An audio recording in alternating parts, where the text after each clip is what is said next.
When Broadway comes to Las Vegas, it's usually at the Smith Center. And it's no exception for the Tony Award winning Broadway musical, Kimberly Akimbo, February 4th through the 9th in Reynolds Hall at the Smith Center. My guest is Valerie Wright, who grew up in Las Vegas and has now returned in the standby role of Kimberly, the title character of the musical. Kimberly is about to turn 16 and recently moved with her family to a new town in suburban New Jersey. For ticket information, go to thesmithcenter.com for everything about Valerie Wright. Go to valeriewright.net. You can follow her on Instagram as well. And Valerie, what night are you on performing at the Smith Center? Hello. I'll be Hello. performing Sunday matinee, February 9th at 1 p.m. Perfect. And this is an interesting musical, and I want to get into it, but first, a little bit about your background because I knew you grew up, or I know you grew up in Las Vegas. You went to Valley High School, for those listening or watching in Las Vegas. And for those outside of Las Vegas, it's still interesting. You attended Valley High School, and then you went to UNLV, and then eventually you made your way down to LA to USC, correct?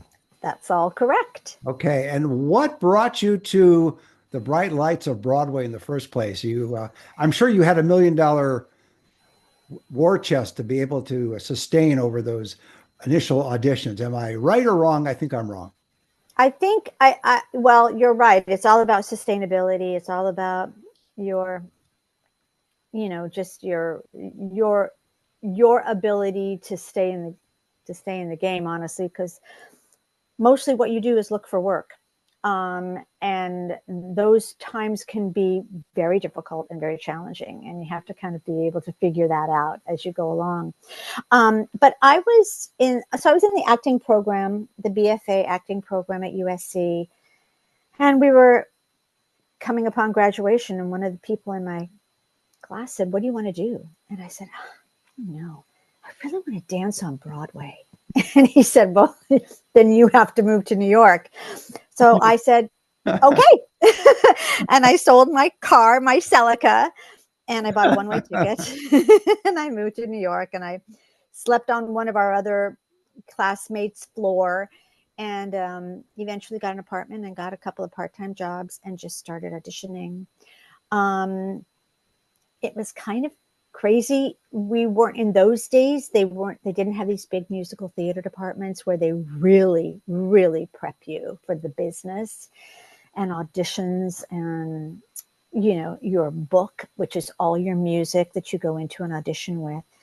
So I just kind of stumbled around and figured things out on the fly. It's kind of amazing that I made it at all.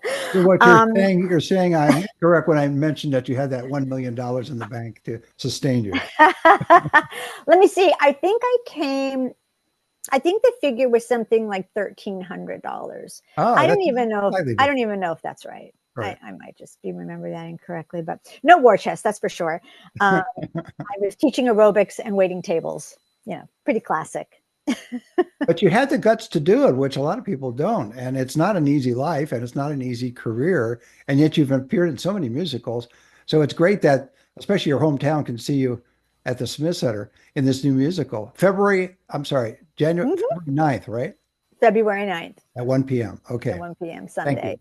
Yeah, Fortunately, I want to emphasize that for the locals to come see you. thank you.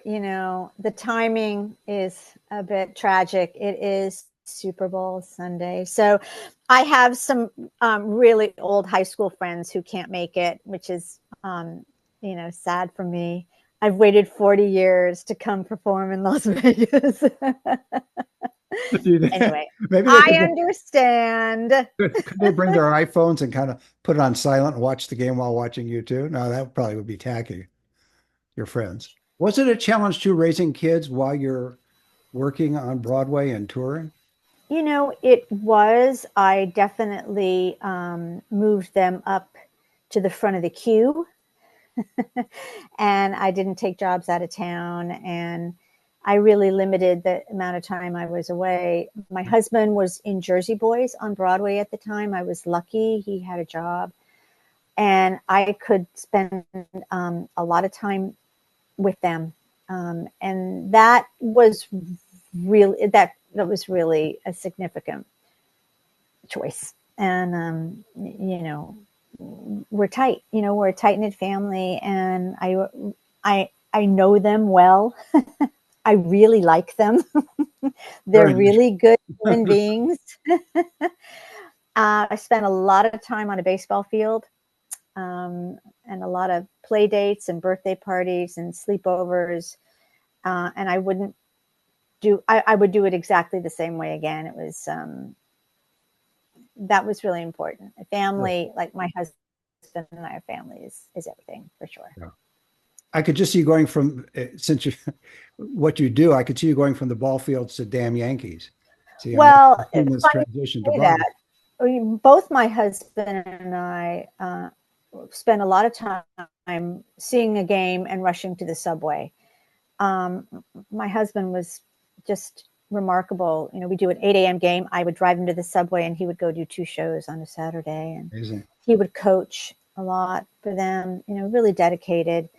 Um, but you know, look, that's not for everybody. You know, a lot of people do things completely different, and all is right, all is good. If you know, whatever you choose to do. For me, it was very important that I was close by. Would you say you're typical or atypical of a show business couple, whether television, movies, Broadway, et cetera, or recording, in the sense that the tight-knit family, the time spent with the family, balancing it all out. Yeah, there are challenges and disappointments, but through it all, you are still together.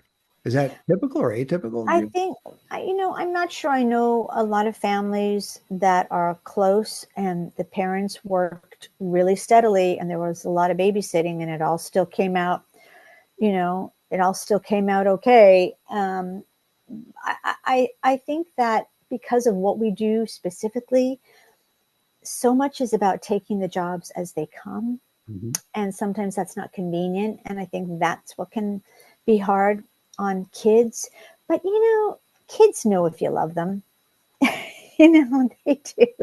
And you find ways, certainly can find ways to work around what we do. The hardest part about being a stage actor and having young kids is you're not on their schedule. You know, you're at work at night when they're home, and you're home when they're at school. So that's what's hard about it. Um, but we worked it out, and we sort of did it the way we wanted to do it, and you know, I mean, they're not theater kids, Oh, that could be positive or negative depending on the but situation. So nah, yeah, that's that's good. fine.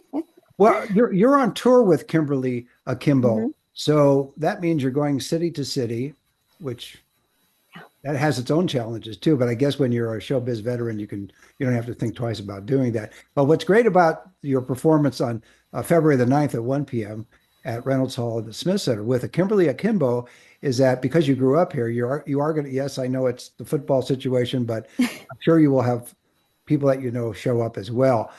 What was it about Kimberly Akimbo that appealed to you? And tell us a little bit about the storyline. I'm familiar with the storyline, but I'd rather you share from your perspective. I mean, it's a Tony Award winning musical, and again, it's at the Smith Center February 4th through the 9th. What is it about that musical that appeals to people? Well, it's very unusual. It's an unusual story. It's an unusual story to musicalize. It was originally a play, and the playwright David Lindsay Abaire adapted it into a musical. He wrote the book and the lyrics, and he teamed up second time around with Janine Tesori. They did Shrek originally together, and she's the composer. And it's a beautiful story about a young girl who is 16, about to turn 16 when we meet her, with a rare genetic aging disease. They don't ever actually refer to it by name, but it does like the aging disease progeria. I think you say, where the advance in aging is just like 4 times the child's age. Pretty tragic, and the average life expectancy is 16, as she says in the play. But the young woman, Kimberly, is never without endless doses of hope that things are going to be okay. Her family's going to come around and stop being crazy and be a normal family like she knows is out there. For me personally, um, for an actor my age to be given this opportunity to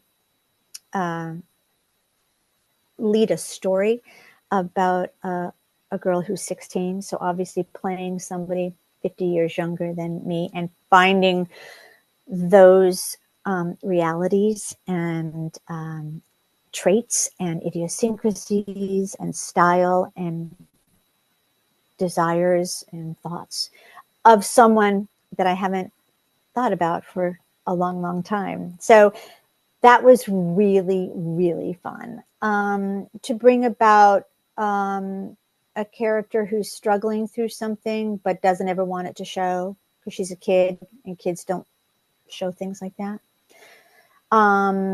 And to sing a score that is just so beautiful and haunting and heartwarming. And the effect that I think the story has on the audience is really moving. And it's a thrill as an actor, especially a stage actor, to be able to feel your audience moved. Whether it's to tears or laughter, obviously, the show is very funny as well as it is sad. So I think all of those things have just made it like, quite frankly, probably one of the greatest roles I've ever gotten to play. Did you research the part on your own in this sense that you talked to people who had this disease and also that you looked up the disease to learn more about it to see how it affects people prior to rehearsing for the part? So you Yeah, get you a bet. feel for it. You bet. I researched the role in terms of the disease and a lot of physicality about the disease so that I could bring about the physicality myself, understanding what happens to them, what happens to their legs and their bodies in terms of mobility, and trying to incorporate that in a very kind of subtle way. That wasn't something that the creators wanted that hard hit. Mm-hmm. And we certainly didn't do anything structurally. A lot of those children, a lot of their physicality is super altered just because it is such a ravaging, speedy disease. So yes, I absolutely did. And did you get a chance to meet people who had that disease? I didn't. No, I don't know that. I don't know if any of the cast was. No, that's good. I just thought for Yeah. your purposes, because you wanted to Mm-hmm. research it as best you could. Did you find that of all the musicals you performed in, and I know I asked you earlier, and I'll give you a chance to come back with it, some of the productions you've been in, because that's always good to share with people. But did you find that this particular role for you was more significant than most of the other roles you have performed? I think so. I think so. I think there's so much about the combining of youth and the aged in one person that is pretty unique. So the ability to go back in time for me myself and to layer all the things that I'm feeling as a mature woman, that gave me a sort of track that I have not ever really experienced or had to develop as a character. Is there a specific, it's almost a silly question in a way, but it's not. Is there a specific skill set that you have to write and compose for Broadway versus movies versus television versus music? Yeah, yeah. Because it just seems that there's Broadway and shows that come from Broadway are particularly unique based on a combination of talent and skills that I don't see replicated that much in other areas. And that just made me neat. Which, Well, the mediums are super different. When for an actor, you know, your your ability to create a character, deliver a line, know what you're doing in a scene, who you are as a character, those can remain the same from medium to medium. But the whole idea of a live audience and a stage presentation, and certainly a musical, is vastly different. For a writer in a musical, the goal is to have the scenes take place, and the spoken word continues until it's not enough anymore, and then you sing, and then it's not enough anymore, and then you dance. That's the goal, and the audience shouldn't ever feel like they don't even know it's happening. It just happens, That is really difficult. well, that's why I Film, think there's not that many there's not that many composers and lyricists on the Broadway side as there are in other media. I just think of some of the great musicals of the past with Rodgers and Hammerstein and sure. Cole Porter. It's a very interesting talent pool that comes from in that sense. And did you get a chance to meet with any of the writer or the composer or the any of the other people immediately involved in setting up the musical to begin with, or Oh, creating? absolutely, absolutely. And we've had sessions with the director and the composer and lyricist. Like even the understudies had sessions with all of them. So yes, and that is a real privilege, and that doesn't always happen. And certainly, as they were creating both off Broadway and Broadway, and then eventually the tour, they were always in the room, and that's important. If there's a question or you're thinking it's one way and suddenly the writer says, you know what, think of it like this. This is what I was going for. And suddenly you say, oh, that makes complete sense. Or the writer says, huh, that's interesting. I've never thought of it that way. I like it. A lot of acting is interpretation of how we hear a line or how we think, how something moves us. And so for the playwrights, the composers, we often are teaching each other things about a story. It's a collaborative effort, obviously. Certainly. I was thinking though, when you film a movie, for example, there's that hurry up and wait. They have to set up the set, and you act for 30 seconds, and then they move to another set, and there's hours later. But when you're on the stage on a Broadway musical, there's there's no time out. You're there and you're doing it. Oh, you just go. You Yeah. just go. Even if there's an intermission, it's still there's a lot of time where as you say, you're talking, then you're singing and you're dancing and you're talking and you're singing and you're dancing. So it's very labor intensive. It's intense. And this role in particular, there is from the start of Act One to intermission, there's no time, because when my character does leave the stage, the 3 times that she leaves the stage, she's doing a quick change and she's coming right back out. Yeah. It's amazing. I mentioned earlier, so I wanted to share a little bit. Some of the other productions you've been in that obviously people will recognize. I know that they will because I've seen the productions you've been in. So what were your, let's put it another way to make it easier for you. What's your top 3, aside from Kimberly Akimbo, which is February 4th through the 9th. And of course, Valerie's going to be on February the 9th at 1 p.m. I like to mention that occasionally. So what are your top 3 musicals other than this one that you've enjoyed performing in? Right. So they weren't always on Broadway. One of them I performed at a theater in Washington, D.C., the Arena Stage Theater, beautiful regional theater. And I did a show called On the Town. That's a Comden and Green. Yes. Bernstein. And it was just really special. It was so special for me. I loved the character. My director just gave me one little suggestion, and it just opened up the entire character. And I thought that was really impactful. I hadn't really had that experience yet. And I just, I had a blast. I And was it, literally had a blast. did you play the Gene Kelly part or the Frank Sinatra part? No, I played, well, in the No, that was movie, a it was joke. Vera It's Ellen. all right. It's fine. No, that's a good one to be in, obviously. Is there another one before we let you go? I just wanted to get people to get Well, Lola in Damn Yankees was wonderful. Mhm. But also I played Charity Hope Valentine in Sweet Charity, and I loved that too. Well, you're going to keep enjoying yourself. I know that as you continue the tour.